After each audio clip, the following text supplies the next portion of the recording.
Assalamualaikum warahmatullahi wabarakatuh. Kami dari kelompok 2 akan mempresentasikan materi yang berjudul macam-macam rukun dan syarat perikatan dalam hukum Islam. Pertama-tama, perkenalkan, nama saya Sally Hanifah Saputri, NIM 22401101. Baik, materi yang pertama adalah macam-macam perikatan dalam hukum Islam. Berdasarkan KUH Perdata pasal 1233, dinyatakan bahwa perikatan lahir karena suatu persetujuan atau karena undang-undang. Konsep iltizam atau perikatan dalam hukum Islam menurut Syamsul Anwar dapat diartikan sebagai terisinya dhimmah seseorang atau suatu pihak dengan suatu hak yang wajib ditunaikannya kepada orang lain atau pihak lain. Nah, yang dimaksud dhimmah di sini itu contohnya jika seseorang mempunyai hutang hak, baik berupa barang ataupun uang, maka dhimmah orang tersebut sudah terpenuhi. Jadi kalau kita sudah punya tanggungan, dhimmah itu kan artinya tanggungan. Jadi kalau kita sudah punya tanggungan, maka dhimmah kita sudah terpenuhi. Macam-macam hukum perikatan dibagi menjadi 4. Apa saja? Yang pertama, perikatan hutang atau al-iltizam bi'ad-da'i. Perikatan hutang adalah perikatan yang terjadi ketika seseorang memiliki dhimmah atau tanggungan terhadap orang lain, baik berupa uang ataupun barang. Nah, perikatan hutang ini dapat berupa akad yang pertama. Akad ini bisa seperti akad mudharabah, di mana seseorang meminjam sejumlah uang yang harus dibayarkan kepada si peminjamnya nanti. Yang kedua ada kehendak sepihak. Kehendak sepihak di sini yang dimaksud itu seperti wasiat, hisbah, nazar yang berupa sejumlah uang atau benda. Yang ketiga, perbuatan melawan hukum. Semua bentuk pertanggungan yang timbul dari selain akad atau pencurian. Jadi seseorang yang mengambil benda bernilai tanpa izin pemiliknya, maka ia wajib mengembalikan kepada pemiliknya. Nah, ini masuk ke perikatan hutang. Yang keempat ada pembayaran tanpa sebab. Pembayaran tanpa sebab ini yang dimaksud adalah seumpama kita merasa memiliki hutang kepada seseorang, terus kita membayar hutang tersebut kepada orang tersebut, maka orang yang menerimanya itu wajib mengembalikan, karena pada aslinya kita tidak memiliki hutang, itu hanya perasaan kita aja. Kita merasa punya hutang, kita bayar, lalu orang yang menerima itu wajib mengembalikan, jadi tidak boleh terima. Gitu, itu termasuk pembayaran tanpa sebab. Yang kelima, syarat.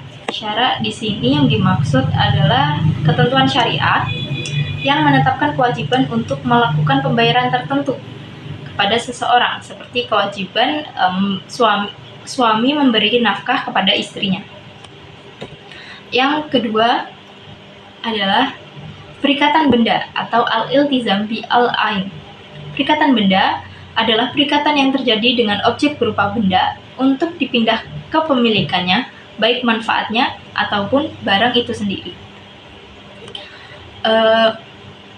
Sumber dari perikatan benda ini itu ada akad jual beli, seperti jual beli. Yang kedua ada kehendak sepihak, sama seperti tadi. Kehendak sepihak itu wasiat, hisbah, nazar gitu. Dan PMH atau mengembalikan barang yang dirampas. Jadi apabila barang yang dirampas itu hilang, kita wajib mengganti, dan itu masuk ke perikatan hutang. Sudah masuk ke perikatan, termasuk perikatan hutang gitu. Yang ketiga, perikatan kerja atau melakukan sesuatu. Al-iltizam bi al-amal. Perikatan kerja atau melakukan sesuatu adalah suatu hubungan hukum antar dua pelaku akad untuk melakukan sesuatu.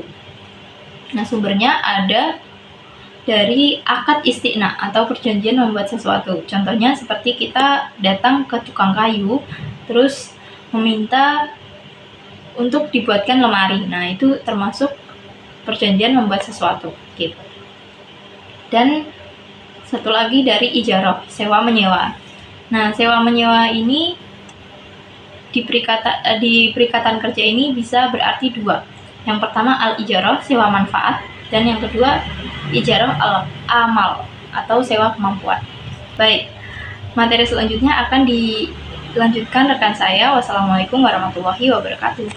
Saya Lina Aprilia Dwiyanti, NIM 22401083, izin melanjutkan presentasi dari teman saya mengenai rukun dan syarat perikatan. Suatu perikatan harus memenuhi beberapa rukun dan syarat. Jika salah satu rukun tidak ada dalam perikatan, maka perikatan tersebut dipandang tidak sah dalam hukum Islam. Syarat bukan hal yang inti atau pokok seperti halnya dengan rukun, tetapi syarat ini mesti ada pada setiap rukun. Terus, ada berapa sih rukun dalam perikatan? Jadi, rukun dalam perikatan ada 4. Yang pertama yaitu ijab qabul atau sigot perikatan. Ijab qabul dalam suatu perikatan dapat dilaksanakan dengan ucapan lisan, tulisan, atau isyarat. Bisa juga dengan perbuatan atau fi'li yang menunjukkan kerelaan kedua belah pihak untuk melakukan suatu perikatan yang umumnya dikenal dengan al-mu'atah. Syarat ijab qabul ada 3. Yang pertama, jala'ul makna atau tujuan perikatan. Jadi, tujuan perikatan ini adalah keperluan yang akan dilakukan dalam perikatan tersebut. Dalam tujuan ini harus jelas dan diketahui oleh dua belah pihak. Terus yang kedua, tawafu atau kesesuaian ijab qabul. Jadi, di sini ijab qabul itu harus sesuai. Misal, kita dalam perikatan sewa menyewa ya. Nah, ijabnya itu sewa, terus kabulnya itu menyewa. Nah, kalau ijabnya sewa, terus kabulnya menjual kan kayak tidak sesuai ya. Terus, yang ketiga yaitu jazmul iradataini, yaitu menunjukkan kehendak yang pasti tanpa adanya keraguan. Dalam ijab kabul juga harus pasti dan jelas, tidak ada keraguan, serta tidak ada paksaan dari manapun. Terus, rukun yang kedua yaitu mahal al-aqd atau objek perikatan. Objek perikatan dalam muamalah jangkauannya sangat luas. Bentuknya pun berbeda-beda, satu dengan yang lainnya. Contoh yang pertama yaitu perikatan jual beli. Objeknya itu adalah barang yang diperjualbelikan, termasuk harganya juga. Terus contoh yang kedua yaitu perikatan gadai. Itu objeknya, barang gadai, dan utang yang diperolehnya. Terus contoh yang ketiga, perikatan sewa menyewa. Itu objeknya yaitu manfaat yang disewakan seperti tenaga manusia, rumah, dan tanah. Terus yang keempat yaitu perikatan bagi hasil. Itu objeknya kerja petani, pedagang atau pengusaha, dan hasil yang diperolehnya. Terus dalam mahal al-aqd itu mempunyai 4 syarat. Yang pertama yaitu perikatan harus sudah ada secara konkret ketika perikatan dilangsungkan. Maksudnya di sini yaitu dalam perikatan itu harus memenuhi beberapa elemen, yaitu orang yang akan melangsungkan perikatan, objek perikatan, terus ijab qabul atau tujuan perikatan, terus harus ada kesepakatan antara dua belah pihak. Terus yang kedua yaitu dibenarkan oleh syarak, yaitu tidak boleh keluar dari hukum Islam. Terus syarat yang ketiga yaitu perikatan harus dapat diserahkan ketika terjadinya perikatan. Namun di sini tidak harus langsung diserahkan ketika kita akan melakukan perikatan itu. Misal gini, ketika aku buka PO hijab ya, terus ada si A beli di aku, terus aku janjiin si A ini hijabnya bakalan datang 1 minggu lagi ya. Terus si A menyepakati. Jadi perikatan itu akan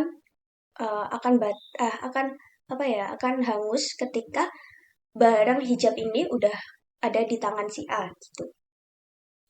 Terus yang terakhir yaitu perikatan harus jelas dan harus diketahui oleh kedua belah pihak yang berikatan. Ini sudah sangat jelas. Ya pasti harus diketahui dan sudah harus jelas gitu loh perikatannya seperti yang saya jelaskan dari awal tadi.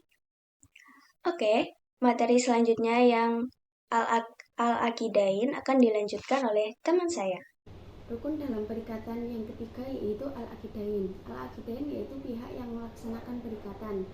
Pihak-pihak yang melaksanakan perikatan disebut dengan subjek hukum yang mengandung hak dan kewajiban. Subjek hukum ini dapat manusia dan badan hukum. Syarat membentuk al-aqidain bagaimana? Yaitu ada tiga subjek hukum perikatan. Yang pertama yaitu kecakapan bertindak atau al-ahliyah. Yang kedua yaitu kewenangan atau wilayah.